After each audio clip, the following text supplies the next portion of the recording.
This morning's reading comes to us from the poet Adam Zagajewski. Try to praise the mutilated world. Remember June's long days and wild strawberries, drops of rosé wine, the nettles that methodically overgrow the abandoned homesteads of exiles. You must praise the mutilated world. You watched the stylish yachts and ships.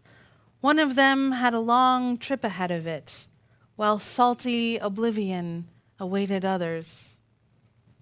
You've seen the refugees going nowhere. You've heard the executioners sing joyfully. You should praise the mutilated world. Remember the moments when we were together in a white room and the curtain fluttered. Return in thought to the concert where music flared.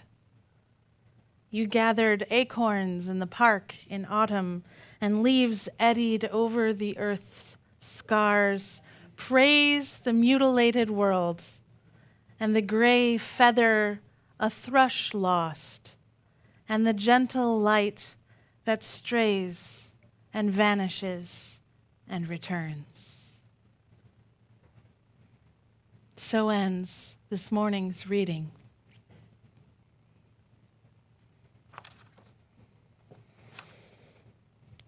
The poet and the farmer Wendell Berry writes, "There are no unsacred places. There are only sacred places and desecrated places." I would like to invite us this morning to consider what places are sacred and what places have been desecrated as we consider a very fresh perspective on a very ancient text. And so this morning, we're going to do a little biblical exegesis, and it's going to be okay. And then we're going to hear an amazing squirrel story, infamous, completely true squirrel story. And then we're going to learn how to love the earth. So the Yale Divinity School professor and Old Testament theologian, Ellen Davis, she studies Genesis and she makes some epiphanies about humanity's role on earth that she draws out from this text. She observes, well, the first thing that stands out is that the rhythm of these passages of Genesis, well, they change when we get to the creation of dry land on the fifth day. That up until that point, Genesis 1 is really very terse. It's all, let there be light, and there was light. Let there be a firmament in the midst of the waters, and it was so. Very terse. But then, when the dry land begins to be furnished for habitation, suddenly, blessing enters the world. So the creatures are blessed. And of course we know human beings are blessed on the sixth day. But we often overlook the fact that the creatures of sky and sea receive exactly the same blessing. Peru u revu, be fruitful and multiply. And so, we are already living amongst creatures who are blessed before we humans even come into existence. And I think that's an important thing to recognize. And so what if, in learning that humans were among the final act of God's creativity in Genesis, it was not saving the best for last, as it is often understood, but it was creating the stewards, the caretakers of creation. So there's that word that can be translated and understood in multiple ways. Dominion. Dominion. The Hebrew Tanakh translates to master it. To master it. However, if you understand this word within the context of all this blessing of the plants that came before, the animals, the water, and the land, to be fruitful and multiply, Well, what is happening in this passage is very open to this new interpretation from Dr. Ellen Davis. Okay, so this Hebrew word, dominion, it's a strong word, she writes, and she translates it as exercises skilled mastery amongst the creatures. So dominion, translated into exercise skilled mastery among the creatures, because Dr. Ellen Davis thinks the notion of skilled mastery suggests something like a craft, like an art of being human, without taking away the fact that humans do occupy a very special place of power and privilege and responsibility in the world. But the condition for our exercise of skilled mastery is set by the prior blessing of the creatures of sea and sky and land, for they are to be fruitful and multiply. So whatever it means for us to exercise skilled mastery, it cannot undo that prior blessing. Davis goes on to point out the tremendous emphasis on the fruitfulness of the earth. The Hebrew says, "Let the earth grasp forth grass. Let seed-bearing plants, fruit trees of every kind on earth that bear fruit with the seed in it." And it goes on for another verse, continual emphasis on how the earth is a self-perpetuating system of fertility, of fruitfulness, to provide for all. And then there is the creation of the earth creatures, and finally, humankind. And at the very end of the chapter, God says to the humans, right after they have been given the charge to exercise skilled mastery, God says, "Look, I give you every seed-bearing plant that's upon all the earth, and every tree that has seed-bearing fruit shall be yours for food. And to all the animals, and to the birds, and to the things that creep on the earth." And so food has been provided for all. It seems to me, Dr. Davis writes, that this is the first and maybe best clue that we have of what it means for humans to exercise skilled mastery amongst the creatures. That we are the one creature that is conscious that everybody has to eat. So, what does that mean, you may be asking, for us today in 2020?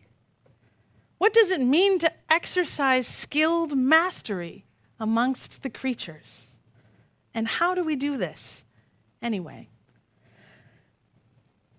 I don't really know if this is the right time or the right place for the squirrel story, but I have received permission to tell you the squirrel story.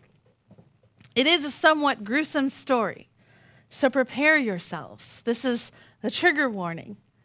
The poet farmer Wendell Berry says, "There are no sacred or unsacred places. There are only sacred and desecrated places." The question we must ask today is, can the desecrated places become sacred again? I'm going to tell you the story of a farm boy who joins the city folk and what happens when wildness enters a very human-dominated atmosphere.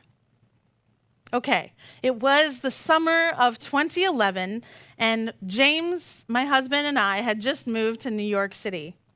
We were gathering to meet some friends for a neo-soul concert in Madison Square Park. If you don't know Madison Square Park, it's a fairly small park in what I might describe as lower Midtown Manhattan. I was running late to meet up with our friends, just in time to catch the headliner that night, the great Gregory Porter. I remember lying on our friend Chris's picnic blanket in the park, surrounded by people on all sides of me. The cigarettes and wine corks had been popped long ago.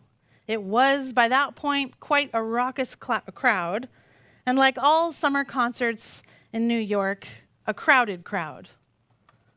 I lay down, listening to the clear strains of Gregory Porter's magical voice, looking up at a gargantuan ancient oak tree, and I noticed a squirrel having a little trouble. He seemed like he'd maybe gotten into something poisonous. He was struggling to climb the tree. I thought little of it until about 30 minutes later. Immediately after the final note of the final encore had been sung, into that immediate hush that follows just before the applause, 3 things happened with lightning speed. First, we saw something drop flailing from that old high tree. Second, we heard a sickening, crunchy thump as it landed. And third, rather than breaking into the final applause, the entire audience broke out into screams. It was utter pandemonium.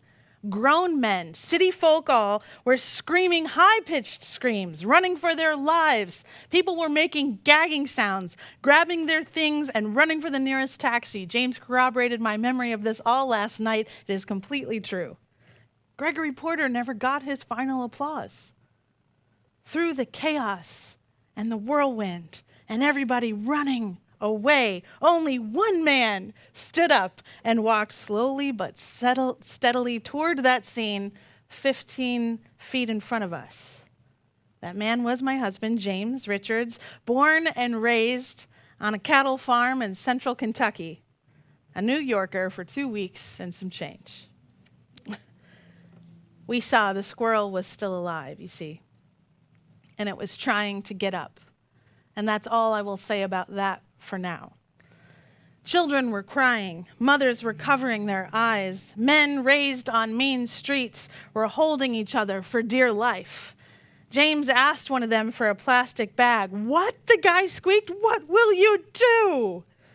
The guy threw James a bag, and James made a 360-degree turn to the entire crowd and said, "Please avert your eyes now." Everyone did, believe me. There was another sickening crunch, and when we turned back, James was holding the bag in both hands, looking somber, and in fact, I thought I could see a few tears spring up in his eyes. And now comes the miracle of this moment. James placed the bag into the trash can, and then he invited this crowd to gather in a circle around the waste bin and hold hands. There were over 36 people who came forward, including the group of tough guys and some Parks Department people who emerged only after the deed was done. We all held hands, and James led a prayer for the squirrel, and I remember it well. I could hear his voice cracking as he said, "Dear God, please watch over this child, this squirrel. May he find peace in death just as he found joy in his life. May his soul be at rest." And then James asked the crowd, "Would anyone else like to say something?" Another person piped up with some words of love and gratitude for the squirrel's life. We all looked at each other and said, "Amen." And in the blink of an eye, we dispersed and were enveloped into the electric New York night. This is what it means to exercise mastery amongst the creatures and plants. See, we were never meant to have power over, but to be masterful stewards of all life on earth, to be the ones who are conscious that there is enough for everyone to be fed, and that all must be fruitful and multiply. If one is to believe the Genesis text, it is actually why humanity was created, why we exist at all. In that moment, the squirrel was suffering, and James felt this was his responsibility. See, James had already seen calves born and cows die in mass, but that's a story for another time. He has hastened death for sick animals. He has fed them, he has cared for them, and tended to them and to the land. I believe that New York summer night, he, actually a city boy at heart, but with the land in his bones, invited all the city folk to make sacred a place and a life that had been desecrated. He praised the mutilated world. So did we all. How will you praise the mutilated world? What is your love language? Whatever it is, praise the earth. What is your praise language? Do you ever dance a jig of joy? Do you ever laugh for no reason but pure celebration? Do you bend down and kiss the hand? Do you write poetry or music? Do you start carbon offset funds? Do you spend your quality time? Do you whisper sweet nothings? Do you pray? Would you fight for your loved one's survival? Would you change your behavior for them, your routines? Would you change your life, I'm asking you? Would you change your life in service of the earth? So we have already proven we can change our behavior. We can. I mean, what is mere inconvenience to us now? We have suddenly, quickly become hardier, stealthier, adaptive. If we can stay home for weeks on end, well, surely we can carpool to church on Sundays. If we can wear masks and practice physical distancing, surely we can give up red meat on Mondays and Tuesdays. Surely we can learn to live with fewer brand new clothes. Surely we can stop using plastic bags altogether. We are learning so much about ourselves. May this learning, though it is a struggle, though the learning has been forced upon us, may it lead us to hope, toward hope. Dr. Ellen Davis says again, certainly there is a difference between hope and a foolish optimism.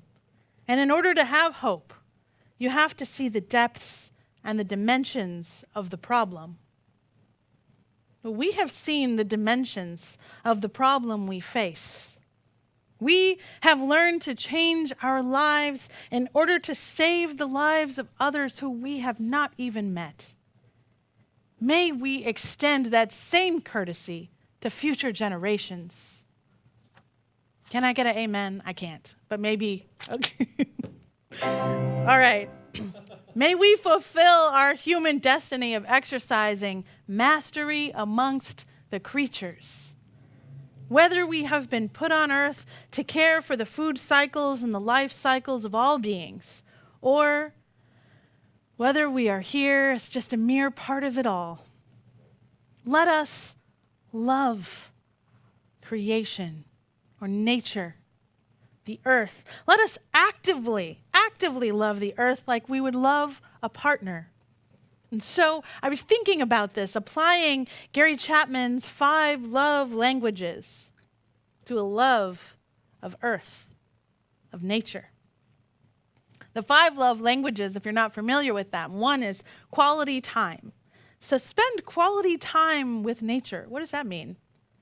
I mean, somehow, I don't know about you, but I find that much easier nowadays. It's a big part of my life now, spending quality time with nature. I would love to hang on to that after this pandemic. The next love language, words of affection.